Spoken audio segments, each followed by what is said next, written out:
हमारी ये कायनात लामहदूद हद तक वसी और अरीज़ है, जिसके साइज़ के बारे में हमें कोई अंदाज़ा नहीं है। इसीलिए इसे अनफिनिट यानी लामहदूद माना जाता है। हमारी इतनी बड़ी कायनात में कई ऐसे पुरअसरार और अजीबोगरीब राज मौजूद हैं जो हमारी इंसानी अक्ल को दंग करने के लिए काफ़ी हैं। यानी यूँ कहें कि इस कायनात के अंदर कुछ भी नामुमकिन नहीं है। सिर्फ हमारी गैलेक्सी मिल्की वे में 250 बिलियन से भी ज़्यादा सितारे मौजूद हैं, जिनके गिर्द इनके सियारे चक्कर लगा रहे हैं और फिर इनके गिर्द भी इनके चांद महवे सफ़र हैं। खलाई तहकीक के दौरान इन सियारों पर ज़िंदगी के आसार को ढूंढने के लिए या फिर हमारी ज़मीन के माहौल और इसकी बनावट के बारे में मज़ीद जानने के लिए साइंटिस्ट दिन रात कायनात के निज़ाम पर खोज कर रहे हैं, ताकि मुस्तकबिल में अगर मुमकिन हो तो इंसान ज़मीन के अलावा यहाँ पर भी आबाद हो सके। इस खलाई सफ़र के दौरान इनका सामना ऐसे अजीबोगरीब और पुरअसरार प्लैनेट से भी हुआ जिन्होंने इंसानी अक्ल को वक्त हैरत में डाल दिया।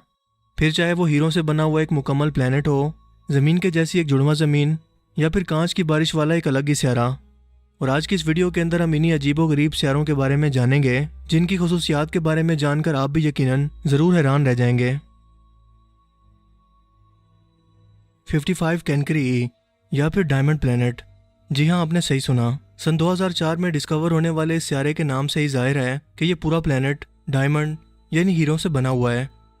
और इसकी वजह यह है कि ये अपने सूरज के बहुत ज़्यादा करीब मौजूद है, जिसकी वजह से इसका टेम्परेचर 1700 डिग्री सेंटीग्रेड तक पहुंच जाता है। इस बहुत ज़्यादा टेम्परेचर और भारी प्रेशर की वजह से इसकी कोर में मौजूद कार्बन डायमंड में कन्वर्ट हो गया है। यह हमारी ज़मीन के साइज से तकरीबन 2 गुना बड़ा है, जबकि इसका डायमंड से बना हिस्सा ज़मीन के टोटल वजन से 3 गुना ज़्यादा है। साइंटिस्ट का मानना है कि इसका 1/3 हिस्सा हीरे से बना हुआ हो सकता है, जिसकी मालियत 27 मिलियन डॉलर तक हो सकती है। यानी पूरी ज़मीन पर मौजूद तमाम ममालिक के टोटल जीडीपी से भी 350 क्वार्टिलियन गुना ज़्यादा। रेफरेंस के लिए बताता चलूँ कि 1 क्वार्टिलियन का मतलब है कि 1 के बाद आप 15 सिफर लगा दें, जबकि 1 नोनिलियन का मतलब 1 के बाद 30 सिफर। सो अब आप खुद अंदाज़ा लगा लें कि 27 नोनिलियन का मतलब क्या हो सकता है। यानी इतनी दौलत के जिसे हम संभाल भी नहीं सकते। GJ1214b। हमारी ज़मीन से 45 लाइट ईयर दूरी पर मौजूद ये प्लैनेट चारों तरफ से पानी से घिरा हुआ है।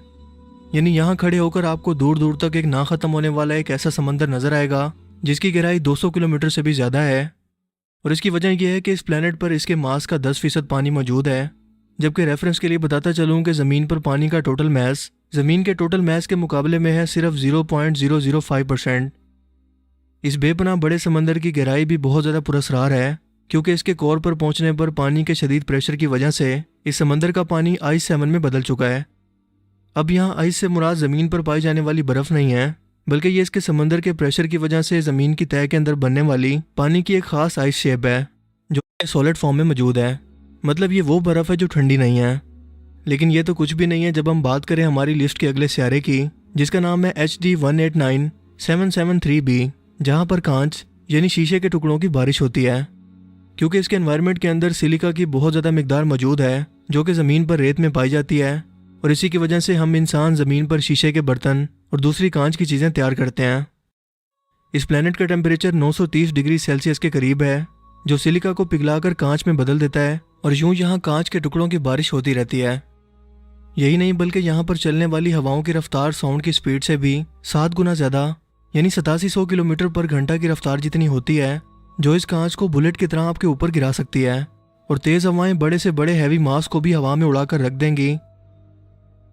1 मिनट के लिए ज़रा खुद को इस जगह पर इमेजिन करके देखें। यकीनन ये बहुत ही ज़्यादा डरावना नज़ारा है, लेकिन यह प्लैनेट बाहर से देखने पर बिल्कुल नॉर्मल लगता है। क्रोट 7b।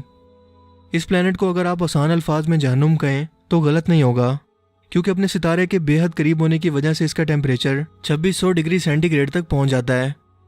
इसके सितारे की गर्मी की वजह से इस पर मौजूद तमाम गैसेस उड़कर हवा में बिखर गई हैं, जहां अब सिर्फ जलती हुई चट्टानें हर तरफ रह गई हैं और उसके साथ हर तरफ तबाही मचाने वाला लावा। हमारे चांद की ही तरह इस प्लैनेट का एक हिस्सा हमेशा इसके सूरज की तरफ रहता है, जहाँ इतनी ज़्यादा शदीद गर्मी होती है, जबकि दूसरा हिस्सा -0 डिग्री सेंटीग्रेड से भी कई गुना नीचे ठंडा है, जहाँ इंसान तो क्या कोई मशीन भी नहीं रह सकेगी। टाइटन। हमारे सोलर सिस्टम में मौजूद सैटर्न सियारे का चांद, जिसे टाइटन कहते हैं, बहुत हद तक ज़मीन के हालात से मिलता जुलता है। और साइंटिस्ट को कुछ उम्मीद है कि शायद वो यहाँ पर मुस्तकबिल के अंदर इंसानों को आबाद करने के काबिल हो सकें। ये टाइटन वही मून है जिसका कॉन्सेप्ट एवेंजर्स इन्फिनिटी वॉर के अंदर फाइट सीन्स के दौरान भी दिखाया गया है। सैटर्न के इस चांद के बारे में हम सिर्फ 20% तक ही जानते हैं। इसका एटमॉस्फेयर बहुत ज़्यादा डेंस है और ग्रेविटी बहुत ज़्यादा कम, यानी यहाँ आने के बाद आपका वेट बहुत ज़्यादा कम हो जाएगा और आप आसानी के साथ पंख लगाकर इसके एनवायरनमेंट के अंदर एक परिंदे की तरह उड़ भी सकते हैं। सन 2005 में इस पर मजीद रिसर्च से ये पता चला कि इस पर मीथेन गैस की बनी हुई नदियाँ और झीलें भी मौजूद हैं, बिल्कुल ज़मीन की तरह। यहाँ पर ज़मीन की तरह बारिश भी होती है, लेकिन यहाँ का टेम्परेचर है -1790 डिग्री सेल्सियस, जो पानी को पत्थर की तरह जमा सकता है। और इसी टेम्परेचर की वजह से यहाँ पर मीथेन गैस भी लिक्विड हालत में मौजूद है। साइंटिस्ट को यकीन है कि अगर हम इंसान चाहें तो ज़ेर ज़मीन यहाँ पर कॉलोनीज बनाकर टाइटन के एनवायरनमेंट में रहने के काबिल हो सकते हैं। केपलर 452b अब तक मिलने वाला ज़मीन से सबसे ज़्यादा मुशाबित रखने वाला सहरा, जिसे हमारी ज़मीन का जुड़वां या अर्थ 2.0 भी कहते हैं।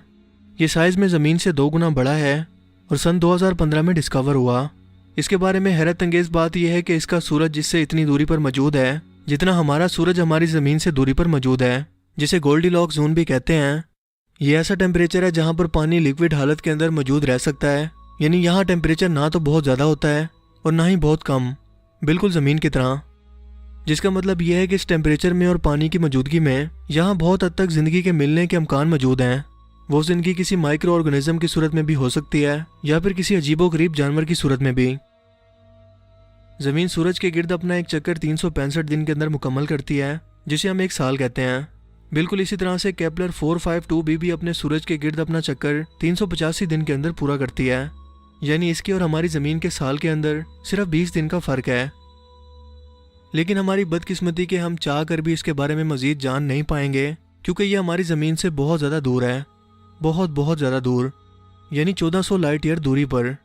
एक लाइट ईयर का मतलब है कि अगर हम मुसलसल 1 साल स्पीड ऑफ लाइट यानी 3 लाख किलोमीटर पर सेकंड की रफ्तार से मुसलसल 1 साल सफ़र करें, सो अब आप आसानी से समझ सकते हैं कि हम क्यों इसके बारे में मज़ीद जानने के लिए बिल्कुल बेबस हैं। क्योंकि आज की हमारी एडवांस टेक्नोलॉजी भी इस काबिल नहीं है कि हम 10,000 किलोमीटर पर घंटा की रफ्तार से ज़्यादा इस कायनात में सफ़र कर सकें। लेट्स सपोज अगर इससे ज़्यादा सफ़र हम कर भी लें तो एक लिमिटेड फासला गुजरने के बाद ना तो हमारे पास फ्यूल होगा और ना ही इतनी उम्र। हमारे ये आसमान और हमारी यूनिवर्स कितनी बड़ी है, लेकिन शायद इंसान का गरूर और तकब्बुर इससे भी कहीं ज़्यादा है। उम्मीद है कि शायद मुस्तकबिल के अंदर हम ऐसी एडवांस टेक्नोलॉजी बना पाएँ कि किसी सियारे या रोबोट को इसकी ज़मीन के करीब ले जाकर इसके बारे में मज़ीद जान सकें। तो दोस्तों, आपको इनमें से सबसे ज़्यादा अजीब कौन सा प्लैनेट लगा और क्यों, मुझे कमेंट करके ज़रूर बताना। अगर आपको ये वीडियो अच्छा लगा तो इसे लाइक कीजिए और मज़ीद इस तरह के इन्फॉर्मेटिव वीडियोज़ के लिए इस चैनल को ज़रूर सब्सक्राइब करें। अब मैं मिलूँगा आपसे एक नई इंटरेस्टिंग वीडियो में, तब तक के लिए अपना बहुत सा ख्याल रखिएगा। Thanks for watching this video. अल्लाह हाफिज़।